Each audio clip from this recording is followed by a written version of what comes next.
From the banks of Dewey Lake, it's the Dewey Pod Monster.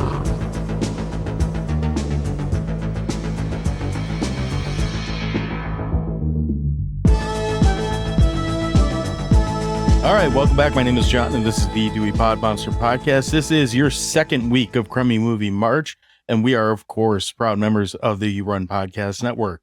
You can find our show, it's called Dewey Pod Monster, at yourunpodcast.com, as well as all the other great shows on the You Run Podcast Network. With me this week is the host of the Dewey Pod Monster Podcast, and his name is Sean. And Sean, how are you doing this day? State of the art, John. State of the art.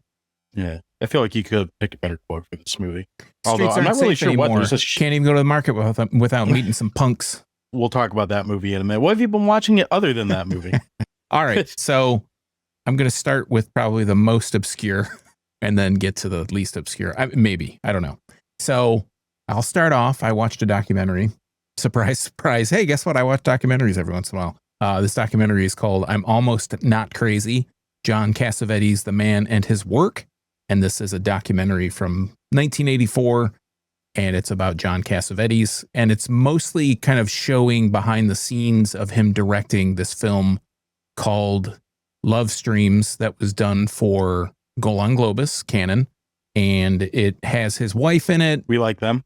Yeah, I think we're both fans of Golan Globus, Canon Productions. So this is like a behind-the-scenes documentary, like I mentioned, has his wife, Gina Rollins, at the time. And Cassavetes, I think this is like the second to last thing that he appeared in, because he had passed away, I think, 1985, 1986. I'm not really super familiar with his work.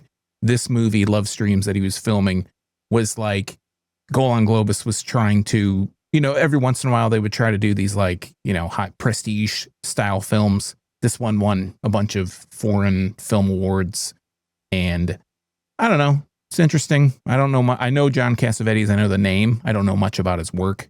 I know he was in like 80 movies and directed, I think, about a dozen, maybe 16 at the most. So it was interesting. I don't know if I'd recommend it. I think you'd have to be like a hardcore Cassavetes fan to be like, yeah, John Cassavetes, fucking A, dude. So, whatever. So the next thing I watched is a 2016 documentary. I think you're the first person to string that group of fuck ass together. Fuck yeah, John Cassavetes. So, and you doubled down on it even better. Yeah. The next thing I watched was from 2016. It's another documentary. Actually, everything is kind of documentary style that I'm going to talk about.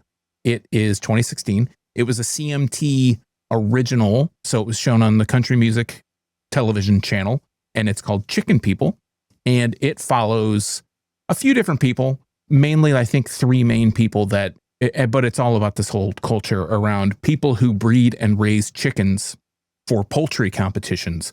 So think something like Westminster Dog Show, like dog shows. I didn't know before this that there were like over 100 different breeds of chicken. I kind of knew, there's like the leghorn or foghorn, whatever, the foghorn, leghorn stuff. I think it's a leghorn. There's a hen, the rooster, and the chicken. And the chicken, yeah, the rooster has sex with the chicken, who's having sex with the hen. I think that sounds a little I think I screwed up that quote. Yeah, I don't know. That sounds incestuous, John. It's perverse. There are like a ton of different chickens. There's like silkies that have like all these crazy feathers that make them look like shaggy dogs. And there's all type. There's like tall chickens. So they have the regular full-size chickens. Certain ones fry up better than other ones. Some of them might taste better than others. I don't know what kind we generally eat. So I don't know this. I'm a fan of chicken. Yeah. Chicken is good. Chicken. I just didn't know there were so many. So there's full size, there's Bantams. Bantams are obviously the smaller ones. This documentary covers the 2015 season all the way up through the finale in Louisville. And generally, the finale of the chicken show season is in Columbus, Ohio. But it was canceled in 2015 because there was like an avian flu outbreak, and they cover it in this documentary, obviously this thing. So this movie mainly, like I said, follows these three people that are trying to win the grand champion trophy for their chickens. So it's kind of like dog shows where there's all the different breeds of dogs. They pick a really cool one and they go against all these other really cool dogs. And eventually they get to the big dog that's the coolest dog, or I don't know what the fuck they do with dogs. Who the fuck knows? They do the same thing with chickens. So if you're interested in that, it'll be linked in the show notes. And it was actually pretty fun. It wasn't like super in depth. It wasn't like, oh man, the fucking chickens. It was just like, this is a pretty cool documentary. And these people really aren't that not as weird as you would think.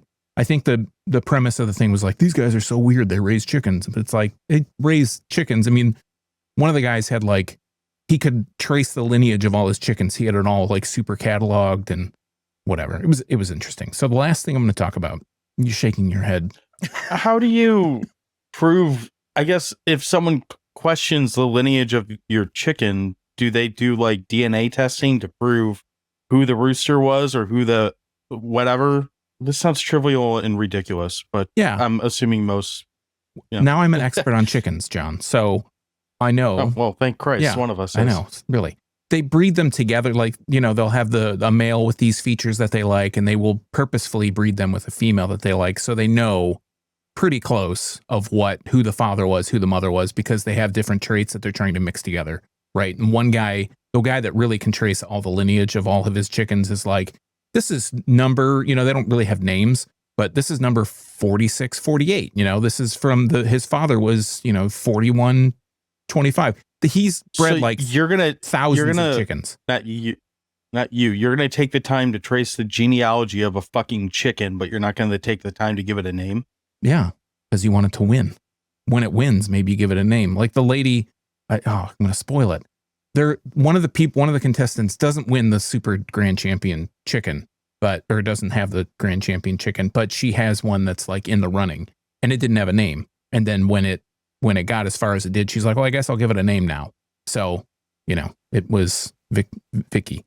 Anyways, so the next thing I watched, Vicky the chicken. Yeah, well, her name was Victorious, and Vicky for short. So the last thing I'm going to talk about is a HBO show that just started. So I'm about 2 episodes in. It's only, as of the time that we're recording this, there's only been 2 episodes. It's called Neighbors. It's an HBO show, like I mentioned. Each episode follows different like residential disputes between neighbors in the United States. And the first episode, kind of like Florida Man, but less Florida centric. Yeah, and it's almost kind of like, you know, I mean, things, without getting too into it, you know, things are kind of tense in the U.S. Sure. Well, yeah. I mean, I think that's kind of common knowledge, right? Unless you don't live in the U.S. But anyways, we try to stray from that topic on purpose. But yes, I thought that the show was going to be more political in nature, but it's really not political. Like political lines, they're not really on these different. Yeah. So at first I was like, oh no, I hope this isn't going to be like some political shit. The first episode basically is between these people that own property along a beach in Florida, and the beachfront property immediately adjacent to their houses is private property. It's private beach. The only public beach is basically where the stairs go down to the water, and that little strip, it's like a 5-foot wide strip of beach that's public. And so people go down there with their chairs and they go sit on anywhere on the beach. They're supposed to have a wristband or whatever. And there's a guy that like enforces it. Like, you're on private property. This is a private beach and blah, blah, blah. So he like kicks these people off. So this woman is trying to have it rezoned so it's a public beach. And the other people, the other 2 neighbors that they have a thing, they're in Montana, and one of them puts a fence. He owns this property, like hundreds of acres, and he puts a fence or a gate on this public road. And the neighbors are like, we have land that's further down this road. It's a public road. You know, you can't block this road. They have a chain on the fence, blah, blah, blah. The second episode is about Kokomo, Indiana, and a guy is trying to start a farm on his property, like in a residential, you know, like you having a farm in your backyard with like pigs and sheep and goats and chickens and all that shit, you know. Maybe there are people in your neighborhood. Surprising. Yeah, maybe there are people in your neighborhood that have that.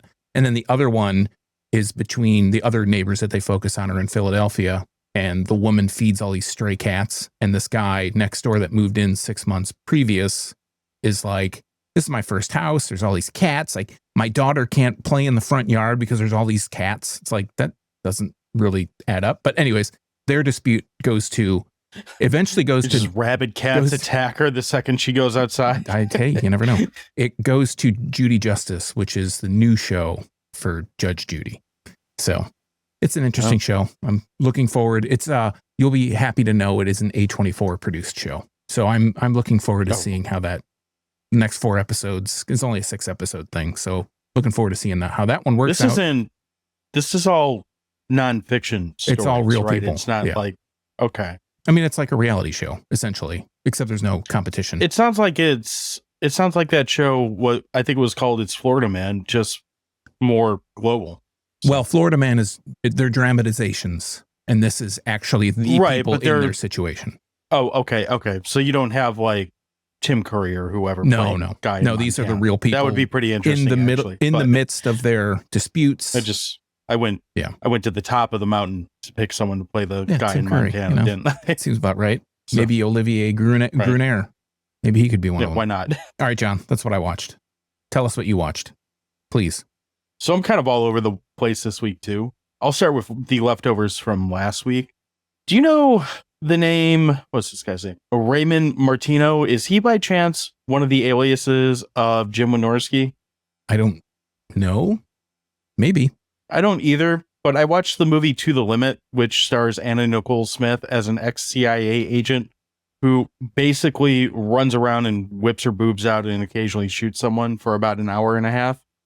And I will say the first note I wrote is this a Wynorski movie? Like, just not with his name on it? Because it's got all the trademarks of that kind of movie. Did Martino direct it? Or that's who's listed as the director, okay. yeah. I see. Sure. It doesn't come when... It's not Jim Wynorski. Oh, okay. So then, well, fuck him. But he should be, damn it. Right. I mean, it's your pretty average, like, mid-90s, like, this kind of movie. Think, again, Wynorski, Sedaris, that type of thing. Like, if you know those movies, you'll be right at home with this. And Nicole Smith is an actor in this movie. We'll just leave it at that. I don't want to speak over. And I did find it really, really hilarious that they decided to name the bad mafia guy, like the head mafia guy. He's Mr. Bambino. That's his name. Mr. Bambino is the bad guy in this movie. And I just thought it was funny that Babe Ruth is going to, or whatever, be the Italian mob boss in this. It's really nothing special, but there's a couple Anna Nicole Smith movies on Tubi right now. And for some reason that morbidly fascinated me, kind of knowing what I was getting myself into. But, you know, she's got, I think, 4 or 5 movies that she did that are not straight adult films, very Skinamax-like, but not like actual adult films. And, you know, 90s like adult actresses trying to be in real movies usually turned into some kind of fun stuff. So I was like, yeah, but how bad can this be? It looks like it's a pretty solid half a hot dog. It looks like Raymond Martino directed Skyscraper, To the Limit, and Nicole Smith Exposed. So he must have been a friend of hers or liked her in movies and cast her and stuff. I don't know. Or she liked him. Yeah. I don't know. And yeah, looking at it now, he's got stuff like Dumb Luck in Vegas, 2.6 out of 10 stars. Must be good. Maybe we'll watch that next week. Maybe we'll have a whole month for Anna Nicole Smith. Who knows? Oh, don't tempt me. Don't tempt me with a good time. Right. I did start watching a docuseries that I'm pretty sure you've already watched. I know you like this series of docuseries. I started Dark Side of Comedy. I only got about 2 episodes in, so I watched the Chris Farley episode, which, man, that one goes way darker than most of the Chris. Like, what was the one that his family did? It was like, My Name's Chris or something like that, where it goes through his whole life and whatnot. Yeah. Pretty good documentary. This has a lot of his family in it, but man, they really like heavy hand tell you about his drug use and his like, I'm assuming this was not what his life was exactly, but they make it sound like this dude was just like pounding booze, pills, and food like 24/7. Then he'd go fall through a table and then he'd get up and just recycle it all. But if you're interested in that, it's definitely worth watching. I also watched the Andrew Dice Clay one. I hate Andrew Dice Clay. Like, I think he's not funny. I think his shtick was never, like, I never found his shtick funny. Mm-hmm. And to be perfectly honest, because I never found his shtick funny, I never listened to the outcry against him, which watching this, I was like, I can see where people are coming from. Like, he sounds like an asshole, you know, like he's obviously a gay bashing womanizer as a comedian. Now, I also happen to like Bill Burr, who does a lot of those types of things in his comedy, but somehow it comes off like you can tell it's a joke, or you can tell where like there's a line there, or he finds a way to kind of walk it back and make it sound like he was just annoyed with a person as opposed to an entire gender or something like that. So I don't think it's like as cut and dry as like, yeah, he's an asshole or based off his act, but I never liked his act, so I never really took the time to like care. What I thought was weird about it, and I don't know if, I know with the Dark Side of Wrestling one, like they would, a lot of times, assuming the wrestler's not dead, wasn't Surgeon Slaughter like a big part of his Dark Side of the Ring? I Or don't was that think he had a Dark Side A&E of the Ring. biography It was one? an A&E thing. Yeah. Was that the A&E? Yeah. Okay. Regardless, a lot of those guys will show up on their own like documentaries if they're still alive to do it. And I'm assuming he didn't do it because it doesn't exactly paint him in a good light. Like there's no redemption arc. Like the biggest redemption arc of the Dice episode is that they talk about how he's in a handful of things as an asshole character now. Like I think he was in, oh shit. He was playing like a mob guy in a show recently. Might have been Fargo, something like that. Like that's the closest they get to a redemption arc, but there's really no point where they are like, he was a good guy, he just had problems. They basically say like he was an asshole and he was using like shitty things to make money. And I mean, I get it, people do that, but I was a little surprised that he didn't actually take part in it at all, which makes me think there's probably more truth to it than I want to, not that I give a shit because I don't like him. But that's a really, so far, like a really good series. I enjoy it. I assume I've watched this one through and through. Yeah, I've seen them. So the first two that are in there, and I haven't looked ahead to see what the rest of it is it like top of the mountain and then kind of downhill from there? Or do they continue with these like big names through there? Like I would imagine there's probably a Belushi episode, and I wouldn't be surprised if there's like a Carlin episode or Richard Pryor. Like I would imagine those guys have episodes, but just because of how big a name they were and how they had their share of issues. But I mean, if you're opening a series with Chris Farley, I'm not sure you get much bigger than that for that. It's like opening your docuseries about Hulk Hogan if you're doing wrestling. So I don't remember all the episodes off the top of my head, but I do know that they did a Robin Williams episode and they did a Roseanne Barr. But I think they did 2 seasons of that. Maybe they did a David Foley. There's 2. So I don't know. I know he's the narrator. David Foley? I know. Is that his name? David? No. What is his name? From Kids in the Hall? I know I think it's David Foley or something like that. The Roseanne episode's the next one up. I got distracted by something else and wanted to watch that instead of Dark Side of Comedy. And I was like, 2 episodes is enough to talk about on Monday. So we'll take a break there. And then debatably the grossest and most interesting thing that I watched this week is a movie called Scarface. Not Scarface, Scarface. It is a documentary that is about professional eating. More specifically, it's about MLE, which is Major League Eating, which is apparently the league that hosts any of the eating competitions that you've heard about, which means the big hot dog competition on the 4th of July. And that's kind of about it. They show several others that I guess are like a big deal within this league, but I don't think anyone cares other than the hot dog eating contest. I thought it was interesting because the guy who owns Major League Eating, or is like the primary owner, is this dude named Richard Shea. And the more you hear him talk, the more you realize he's just shitty Vince McMahon with a shittier league. And as the documentary goes on, it becomes more clear, like, guy's not exactly all like on the up and up as far as being a decent human being. Have you seen this before I keep going, or is this something that you're aware of? Or it's from like 20. Eating? I mean, I'm aware of that. I feel like I've seen the documentary specifically. I don't know if I've seen this one. I've definitely seen a documentary about Major League Eating and Tim Janus and Joey Chestnut and Kobayashi and all those guys. So I've seen it. I don't know if I've seen this one. This is mostly about Joey Chestnut as far as like his journey, I guess. There's another guy who's younger. I don't think it's the guy whose name you said, but Kobayashi is in it a little bit, but most of when he's in it is talking about how he refuses to join MLE because he doesn't want to give them money, essentially, which, I mean, I get that. I do like that they, at one point, they show their big, like, 4th of July hot dog eating contest, and then they cut over to Kobayashi, who is at some very, very proudly gay and trans bar with like a bunch of drag queens feeding him hot dogs. I was like, this guy's got the better competition. This is way cooler than what's going on over at, was that in Boston every year, wherever the hell they do that? Coney Island. That makes sense. What's fun about it though, so it's mostly just like watching Joey Chestnut stuff ungodly amounts of food in his face and still somehow remain relatively skinny. I don't understand that. As well as a handful of other people who might or might not be dirtbag human beings. What I really found interesting about it is kind of it goes on like this for about an hour. There's a ton of hot dog stuff. So if you like the hot dog scale, this is a movie to watch because there's enough hot dogs on this to get you through the next like 5 years. But in the last like 5 to 10 minutes of this documentary, all of a sudden there's like random masked people that are doing the like weird voiceover things so you can't tell who they are.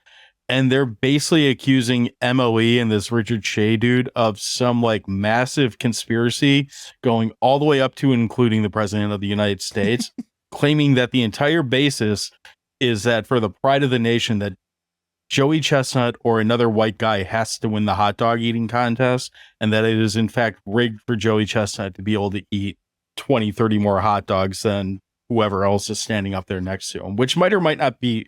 We'll put it this way. I absolutely would not be surprised at all if it's rigged for the white guy to win in this kind of like podunk, like stupid contest. Like that doesn't shock me, especially when you have knockoff Vince McMahon and his corn cob hat up there, like screaming about hot dogs every 5 minutes. Again, we avoid this topic most of the time. I seriously hope that the powers that be that are doing whatever they're doing in our government have better things to worry about than what the fuck is going on in hot dog eating contests at any level. I really would like to think that there's more important things in the world than that. Maybe I'm wrong. I have a question for you. What is a corncob hat? Does it say corncob TV on it? It should. It's just like one of those like carnival like hats that the ringleader type dude has on. So I knew what you meant. I don't think that's called a corncob hat, but I'm calling it a corncob hat. I like it.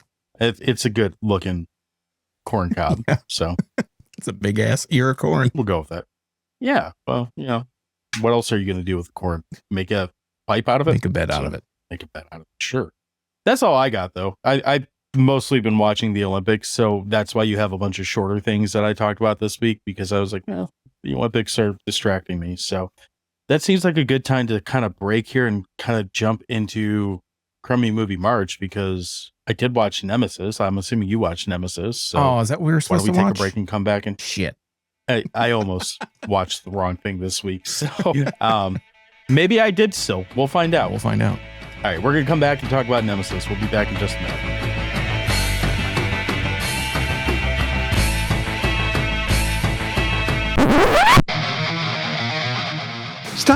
Stop the podcast. Do you hear that? That's the sound of us being 4 years late to our own party.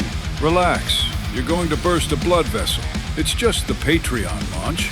Just the launch? It's 2026 and we're just now asking people to support the Dewey Pod Monster? The internet is basically a sentient cloud now, and we're still trying to set up tiers. True, but our tiers include the I forgive you level, where we finally admit we have no concept of time. Fine.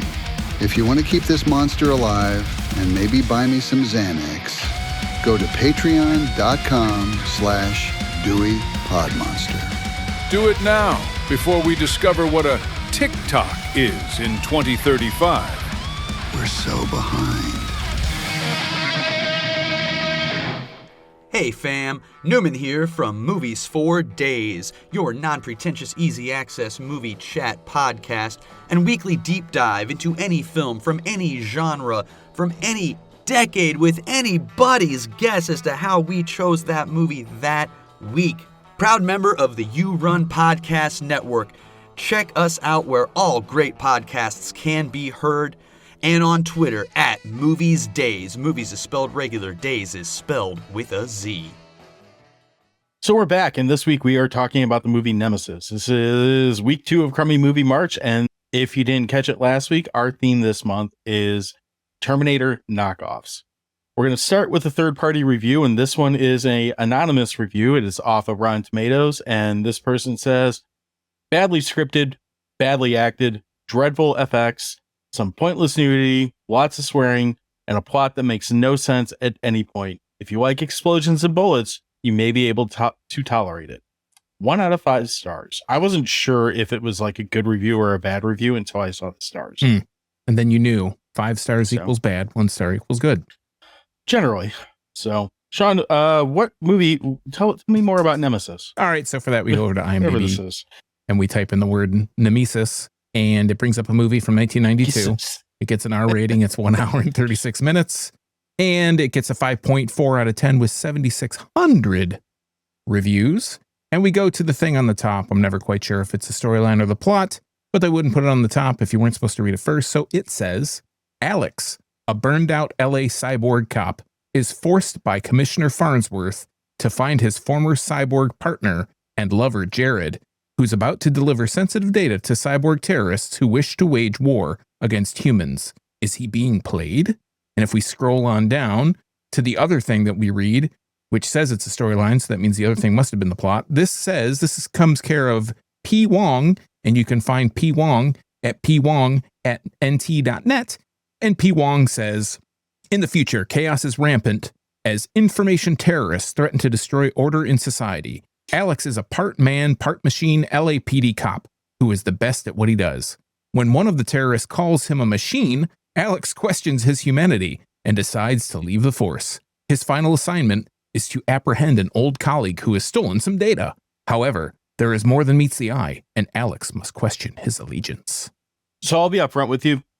I'm still not 100% sure what actually happened in this movie, so I don't have a cliff notes for this. Okay. So if you want to go right ahead and say who's in this movie, I'll try to follow along with you. I know Tom Matthews is in this movie. That was all I really cared about. Yeah, so it's about these people that raise chickens, and they breed. No.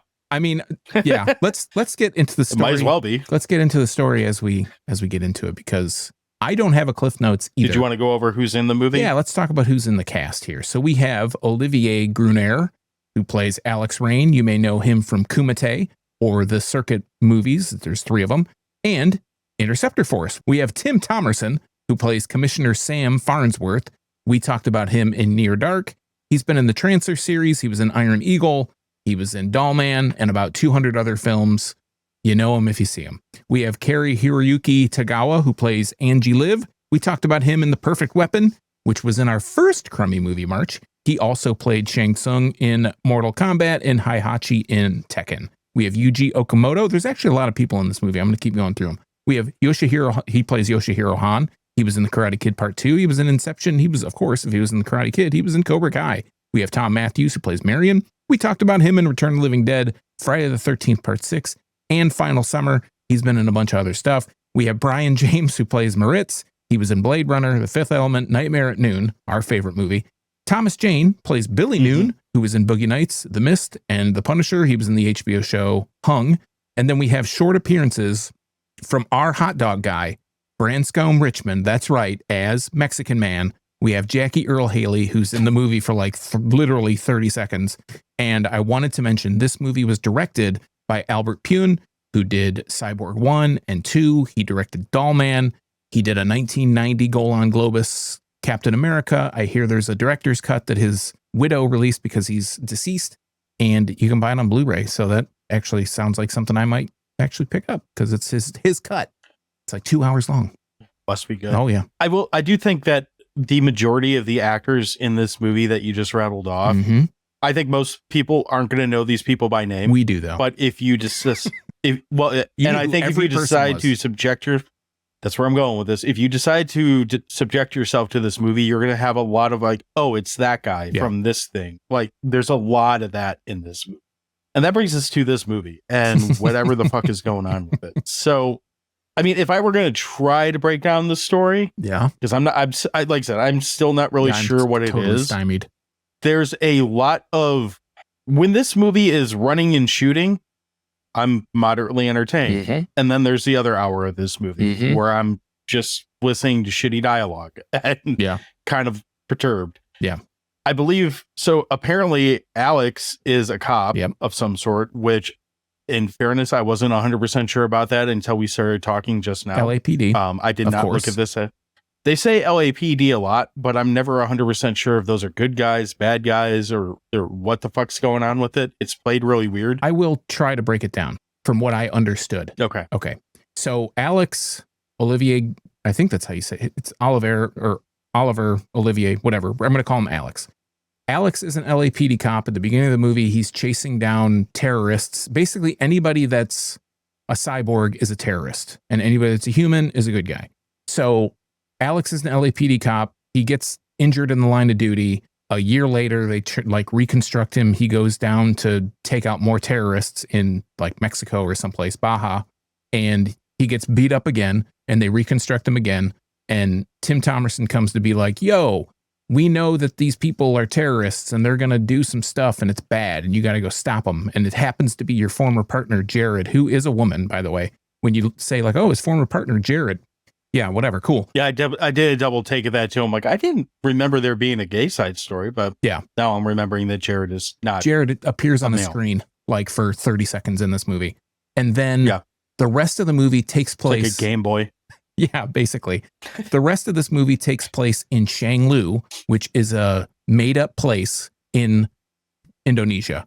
So the rest of the movie takes place in Indonesia, Java, where they're like fighting with the LAPD. So like why the LAPD is in Shanglu, why the LAPD is in Shanglu is anybody's guess. I don't really know what that has to do with anything. But to me, that all just kind of equals Blade Runner in the jungle, essentially. Like there's an hour of this movie that's in this jungle type climate and they have to go to the volcano for something. Mm-hmm. Because it's comical. Is it? Did you get the impression that this is another stuntman movie? Because I kind of got the impression that between the overall physique of damn near everyone in this movie, the fact that the only parts, might be showing my hand here if you haven't already figured out, the only parts that are entertaining in this movie is the stunt work and if stunts or guns are happening, it's entertaining. If those things are not happening, we're going to talk about it. I just kind of got the impression between like how the acting is played out for the most part, how the sequences look, and honestly, how most of the effects and the stunts look. I got about halfway through. I'm like, is this another stuntman movie or is this actual actors that are just not very good? I think it's a little bit of both. I think a lot of the cast, a lot of the people that are doing the action stuff are probably stunt people, but I also feel like I think the women for sure are stunt women because they're all like cut from stone. Most of them. I know one of them was like a former Miss USA or Miss America, the one that we see the nudity from. But the thing, like, if you look at IMDb, you look at the trivia, this movie was supposed to be Alex, who was played by Gruner, was supposed to be a 13-year-old girl. So they wrote the whole movie. Yeah, it was supposed to be a little girl who's playing this character. And they decided, they decided that they needed funding. So they went to some of the producers, the Shaw brothers, SHAH. And they were like, we got this guy. We have Olivier Gruner or Oliver Gruner. We want him to be the male lead. So they had to scrap the whole thing and they redid it. So I wonder if some of it was because this is Gruner's like second movie ever. And he was a kickboxing guy or some kind of combat sports guy. Yeah, it's not an actor. Pretty obvious by the time you get about halfway through the movie. Yeah. And the thing that's really, I find about this movie, I know we do positives and negatives and all this stuff, but kind of still revolving around your question. There are so many people in this movie that I was like, I had to Google it. Like, is this movie dubbed? Because there's so many people with such weird accents that don't look like the people's voices. Like Brian James' accent looks nothing. It's like his voice isn't coming out of him. He's supposed to have like this German accent. It's just really odd. The whole thing, the story, all that stuff.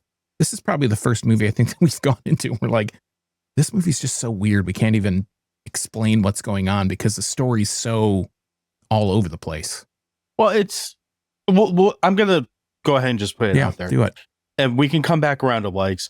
The biggest thing that this movie does wrong, and I'm going to use the worst like analogy I can think of. It starts you with like hard anal sex. It goes right for glory and goes like hard out the paint to begin with. Not literally, but like it's giving you like the best thing it can give you to start for the first like 10 minutes. Like it's really trying. It's not necessarily good at it, but that's what it's doing. And then it like transitions to like dry hand jobs for the next half hour or so. And then like occasionally it spits on it and makes it entertaining for a few minutes again. Like it leads without any buildup and goes directly into this like huge action sequence, which admittedly looks kind of funny for a number of different reasons. And then it just throttles back and it never really finds, in my opinion, it never really finds its pudding. It's pudding. Never finds its footing. Yeah. Or pudding. Pudding might be better. it never finds its footing to actually become a cognitive story from that point forward. It right from the beginning of the movie. And there's a lot of things this movie does do. I don't know if I want to go as far to say good, but downright fucking entertaining. Like I said, when there's a lot of action sequences and like gunplay sequences that I don't know if it's just because the dialogue is so bad and like uninteresting and boring that you're just happy something is happening. Yeah. But that stuff is, I found myself mostly entertained by, but I also found myself like, I still don't know what the fuck is going on in this movie. Like I'm watching it, but it really does not do a good job of building anything to let you know what is happening, why it's happening, and why we give a fuck. I think I can sum it up in just a few words. This movie is 10 pounds of shit stuffed into a 5-pound bag. Like there is too much going on, too much story. There's a lot of action, but they want you to, they try it. There's voiceovers. So Alex does these voiceovers and it's supposed to be like this noir style of movie, but it doesn't fit because it's like all bright and sunny. And like I said, there's an hour of it that's practically in the jungle. It just doesn't know where it wants to go. Like, I wonder if there's a cut of this that's like 3 hours long or something, because there's just so much going on. I know I wouldn't want to watch it, but there's just so much going on, and it's impossible to follow. I was the same way. I'm like, I think we're totally on the same page. I was just watching. I'm like, what? Okay. All right. They're here now. What? Like, I just Is this the first one? Is it this? Yeah. It sounds like it is. Yes. This is the first watch I've known for you about too? this movie for a long time, but I've never watched it. Let's backtrack and do what we usually do. Are there positives in this movie that you actually do like? Like, are there things we can point at that you say that are actually entertaining and good things? Well, I think the main thing that I really like about this movie is, like you said, it's like a stuntman movie. There's so many stunts, there's so many explosions, there's so many people sliding down stupid muddy slides, people, doing this weird shit. I think I'll go back to what the guest reviewer said. I think the effects, for the most part, are really pretty convincing, and they feel like they did a lot with a little. One of the things that I really liked straight off from the beginning is when Tom Matthews, his head, like, he's a cyborg, his head opens up and a gun comes out of his forehead and it like shoots him, you know, stuff like that. The cyborg's getting destroyed. He almost looks like a cyborg from another cyborg movie, but that's okay. Yeah. And in that scene, his teeth are all brown and later they're fixed. I don't understand why that is. There's a scene reminiscent of Terminator where one of the characters to Alex, like he's been refitted with all these, cyborg parts or whatever. And the LAPD, Tim Thomerson, is spying on him, and they're using his eye to like record everything via a camera. They're listening to what he's saying. And there's this surgery scene basically where they pull his eye out and they like do some soldering shit. I thought that looked really cool. But there is a contrast where there's a scene in the beginning of the movie, like, oh, the LAPD jet is here, and you can clearly see the wires hanging from it. There's a scene where Alex is in a hotel and he's shooting a circle underneath his feet, kind of a la Underworld, I think, does a scene that's kind of similar to that. And he falls through, and the bullet holes are actually... I actually think this movie does it better than Underworld does. There are bullet holes around the edge of where he falls through, but it doesn't actually even break where the bullet holes are, and the floor looks like it's made out of cardboard. It's just, it looks really shitty. There's the robot scene at the end. I won't give it away like what it is, but it's like Terminator 1, when the Terminator's like dragging its foot and gets caught in the press. And this one, it looks like almost like a... Think of the stop motion scene it looks like from Terminator 1. Jason, like the very end of Terminator 1. It looks like a Jason and the Argonauts. Jason and the Argonauts is what I wrote. Yeah, total shitty looking thing. And the jet that's like, it's matted out. It doesn't look like it fits in the scene. The robot's punching and fighting, and it's... The robot voiceover is a positive too, because it sounds like a mix of Optimus Prime and like James Earl Jones or something. Yeah. So I think... to sum it all up, that part of my like category is like the stunts are crazy. The special effects, 75% of the time look pretty good. 25% of the time look fucking rotten, like to the core rotten, but laughably rotten. So you can like, oh, that looks so stupid. It's hilarious. So I think that's a big like for me. Like it really tips the like scale for a lot of the negative things I have to say. I would agree with that. Like everything you just said, I actually agree with. Like, I don't have any real complaints about the stunts or anything like that. I would almost say I wish there were more of them, but I don't think that would fix the overall problem with the movie. The other thing, and I jotted this down about halfway through, that this whole movie looks weird. And what I mean by that isn't just what you were saying about like the settings and how we're like in a desert and all of a sudden we're in a jungle or all that. Like there's a lot of really interesting and bizarre like camera angles, especially during action sequences. There's a lot of times where it almost looks like they almost set a camera like on the ground and pointed it at whatever they were trying to shoot. And then, I don't know, had to have the camera guy like hold a light or something to make said shot like it's everything. Nothing in this aspect looks necessarily bad, but it looks very off from what you're used to seeing in this, not necessarily this kind of movie, but like in a well-produced movie. Like things are just slightly askew from like being in frame. The camera moves weird. They use these weird like high and low angles a lot. And it's not like this one shot that's fucked up. Like I think this was a direction they were going for because it's fairly consistent through the whole movie. And I put it as a positive just because I was like, well, that's something different. Like you don't see that all the time. And whether or not it works is debatable, but the fact that it goes on through the whole movie, I'm like, well, they tried something different and they stuck with it. So I'm giving them credit for that. So did you happen to notice when they show it I only noticed it on Alex, but there are certain scenes where when he's talking or the camera's, pointed towards him, there's like this ghosting effect where it's like there's almost like an outline of him or a second image or something like a reflection. Mm-hmm. I thought that was where I thought you were going to go. That is, I'd like it, but it's really weird. And I read that was like a stylistic choice. I didn't read that on it. I started to try to read and like look at stuff trying to explain this movie to me, and I found myself still confused. Mm-hmm. So I just kind of was like, we're just going to wing it this week and see what happens. But yes, I did notice that too. And that's also a choice. I wasn't sure if it was a choice or if it was just something that was fucked up in editing or what. Like neither would surprise me. Yeah. But just as a whole, like this movie does have a weird look to it from a cinematography aspect. And I kind of appreciate it because it might be one of the things that kept me watching this movie for a lot of it, because I was just confused and like trying to figure out what exactly is going on my screen from a, like, I guess a point of view perspective on it, because it just seemed off through the whole thing. Again, I did like that Tom Matthews is in it. I did kind of feel like everyone in this movie is doing their like best and or worst at the same time JCVD impersonation. Mm-hmm. I think that explains the accents. Maybe. I'm not really sure. And I also noticed that the word brudda is used like every 5 fucking seconds. Like every single person that's talking to a male character, they're either leading with, hey, brother, or going away with, see you later, brudda. Something like that through the entire fucking movie. So I kind of laughed at that because it made me feel like our Steven Seagal impressions were just going through this movie saying shit. I mean, you already hit on the stunt work and stuff like that. I think the stunt work is more good than bad. Yeah. If nothing else, it's entertaining. And even the bad stuff, like the eyeball scene that you were referring to, I'm still not sure if I think that looks good or bad. Like there's moments in it where I feel like they're just working on a Cabbage Patch doll with this like weird thing on it. Mm-hmm. And there's moments where it does look pretty. So I'm not 100% sold if that's a good or a bad effect. I don't really care. It's fine for this movie. Like I'm not mad about it. Yeah. Like it's worth mentioning, but it's definitely not a point of contention.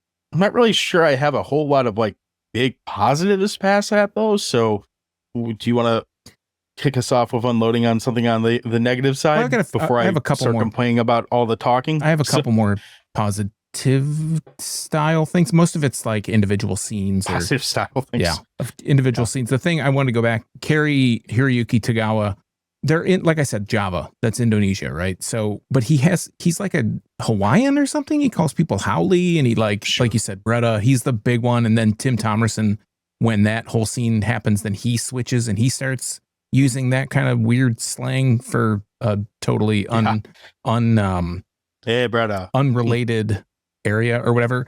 I like that they go with this kind of, I don't know, it's a weird like cyberpunk / Blade Runner style world. Even, when you think of Blade Runner, it's all New York or Tokyo or whatever it's supposed to be with all the lights and neon. This is like the dystopian world outside of the big city. So I like the feeling of set that. In 2027, mind you. So we're not so far from next year. I mean, what the hell? And I like that I brought it up earlier. I like that it's told in this kind of noir detective style story, but unfortunately it makes no sense. It's a cool element, but it doesn't have anything to do with anything else. There is a scene when Alex gets to Shang-Lu and the guy comes up and he's like, immigration asshole. And he just like roundhouse kicks him into the alley. And then all the heavies come after him after that. And he just keeps beating him up.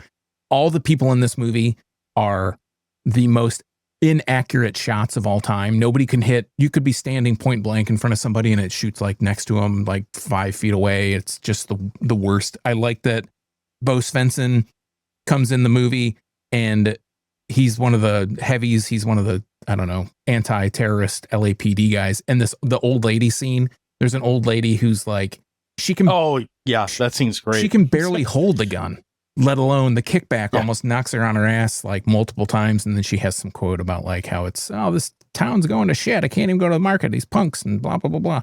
And then the last thing. These punks, brother. Can't believe I can't leave the house. See, man, brother.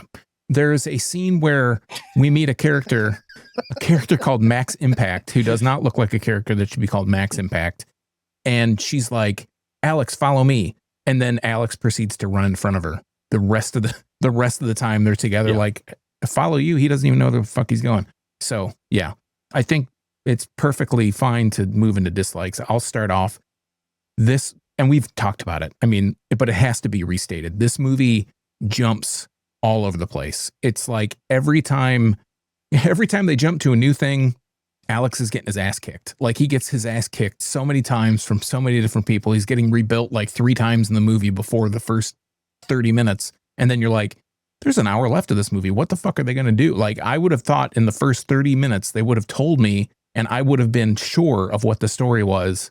Not that at least an idea of what am I supposed to be watching here? It's just, I don't know. Well, and I know we've read this like plot and synopsis shit, but like I never really got a good sense in this movie. Is Alex a good guy or a bad guy? Am I supposed to be rooting for him or against him? And the problem with it is, the action sequences, which we've both said are more good than bad.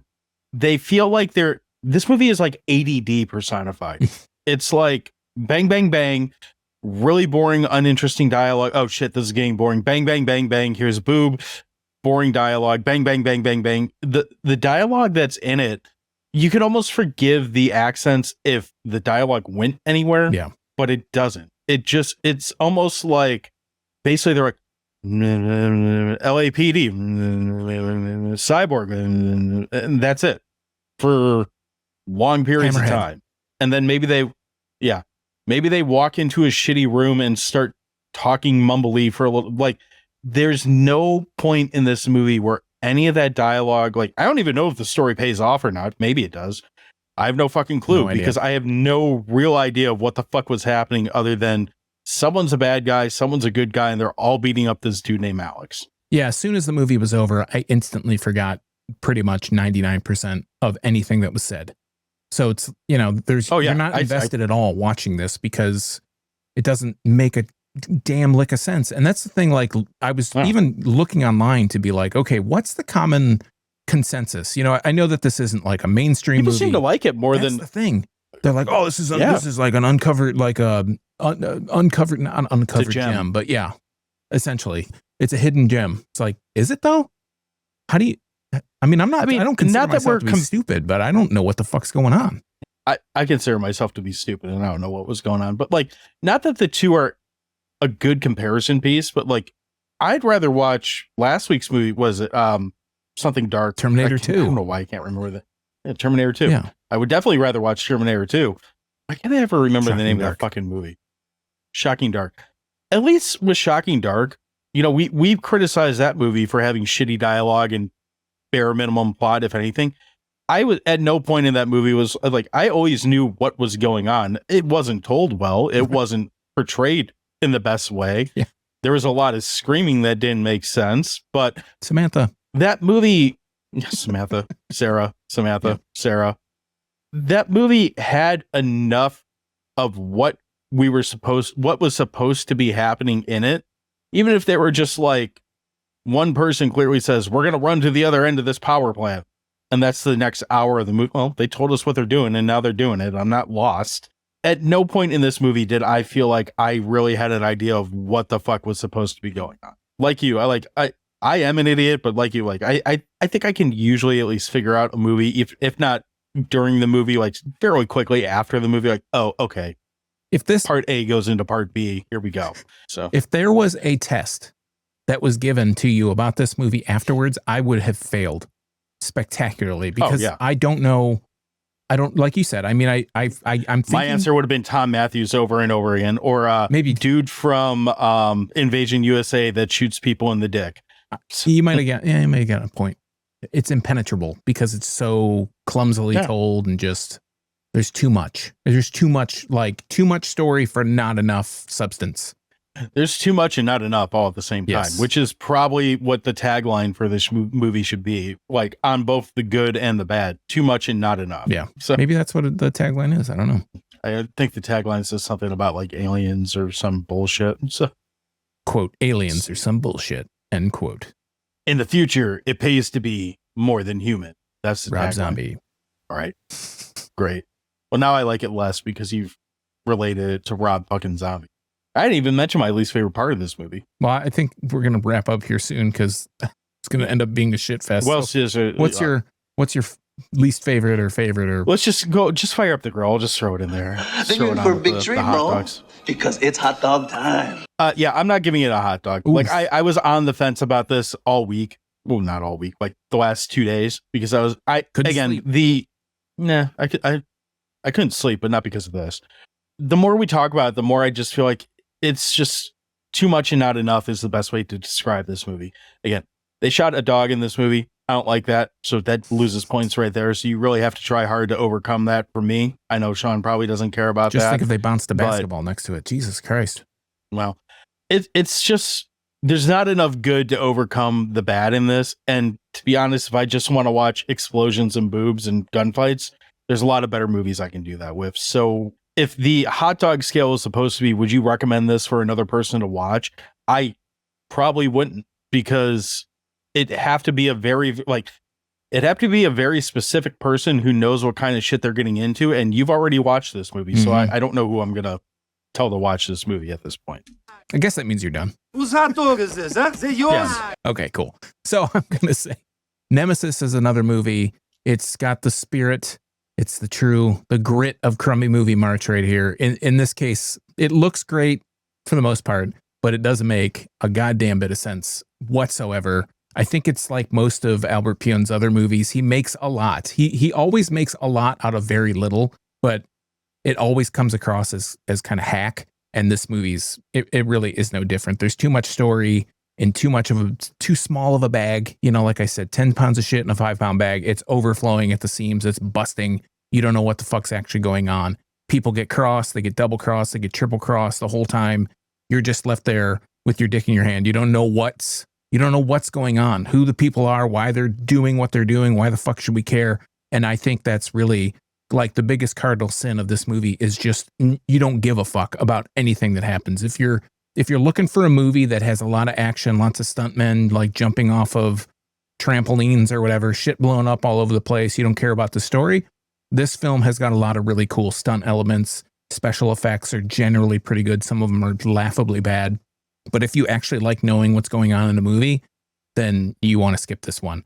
With that being said, I will give the movie half a hot dog. It's not something I'd watch again, but I could understand if you're in the mood to just watch some crazy shit go on the screen and you're like, yeah, this is awesome. I think all the people that are like, this is a hidden gem and blah, blah, blah, blah, and they talk like all the praises of this movie. I'm not going to be one of those people, but I feel like those are the people that, there are people that just watch action movies. That's all they watch. You know, I can't stand dramas. Those are too stupid. I'm not one of those people. I don't understand that mindset, but I could see someone that's just like super into action movies. That's all they watch. This would be a perfect movie. Like you don't have to know what's going on. You feel like you're having some cerebral experience, but in reality, there's just nothing there. It's like, okay, cool. Like, why do I care? Describes such a unique individual that I'm not quite sure what to call. Rob Zombie might be the correct description. More human. So, God, let's hope God not. save us all. So I think that's all we have for this week for this edition of Crummy Movie March.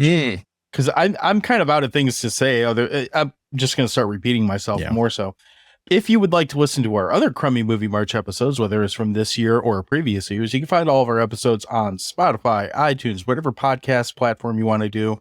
You can go to our website, which is crap.town. You can go to YouTube. They're all on there also. Or you can go to yourunpodcast.com. We are You Run Podcast members, and you can find all of our episodes there as well. If you go to yourunpodcast.com, and we encourage you to do so, please do check out another show while you're hanging out on the site. There's a lot of great stuff on there. Find something new that you want to listen to. Social media, we are at Dewey Podmonster pretty much everywhere with the exception of Blue Sky, where we are also at crap.town. And we have a Patreon. We have a couple different tiers on there. They're pretty fair and they have a lot of different benefits on it. We'll go over that in more detail at some point. Or if you want to go to patreon.com/DeweyPodmonster, you can actually check it out there and it will break it down in a little bit better wording than I'm stumbling over right now. Sean, what am I forgetting? Well, I was going to say, if you like what we talked about on this show, you can go to the show notes. There's tons of stuff that we talked about in this episode, including Nemesis. You can go in the show notes. Most of that stuff you can find links to. You can watch it for free. If you can't watch it for free, it'll say Amazon next to it. Even if we have the Patreon, we're still going to have free movies that we link to. And of course, there's still going to be once in a while stuff from Amazon. Amazon stuff's probably going to be paid. If you go and you click the link, if you follow our link, and you pay for something on Amazon, that's an affiliate link. We get a small cut of that. That's a great way to support the show. Another great way to support the show is to tell a friend. Another great way to support the show is to tell them if you like movies like Nemesis, you're going to love these guys ripping on it the whole goddamn time. If you want to also support the show, leave a review on the podcast platform of your choice. It helps the show, good, bad, or indifferent. If you love the show, tell us you love it. If you hate it, keep your opinion to yourself, you dirty ape. Actually, you can tell whoever you want. That's cool. Any feedback is good feedback. It helps improve the show. If you want to follow me on social media, I am at Blue Sky exclusively at internalbleeding.crap.town. And you can check me out there. I post stuff randomly about random stuff. And if, like John said, you want to check out the Patreon, it is at crap.town/Patreon. I'm going to add that in there just for you. I'm going to figure out how to do it. Somehow. Okay. Well, I'm surprised. I feel like I got a burp. That's why I'm not talking. I'm okay. I'm not dying. I'm not dying. I'm not dead. Not dead yet. We'll see. We're only halfway through Crummy Movie March, so you never know what's going to happen. Until we come back next week, thanks for checking us out. Thanks for hanging out with us. Stay flibbity, and swell up, Butthorns. I'm really fucking stupid tonight. Bird season's over, Butthorn. Blah, blah,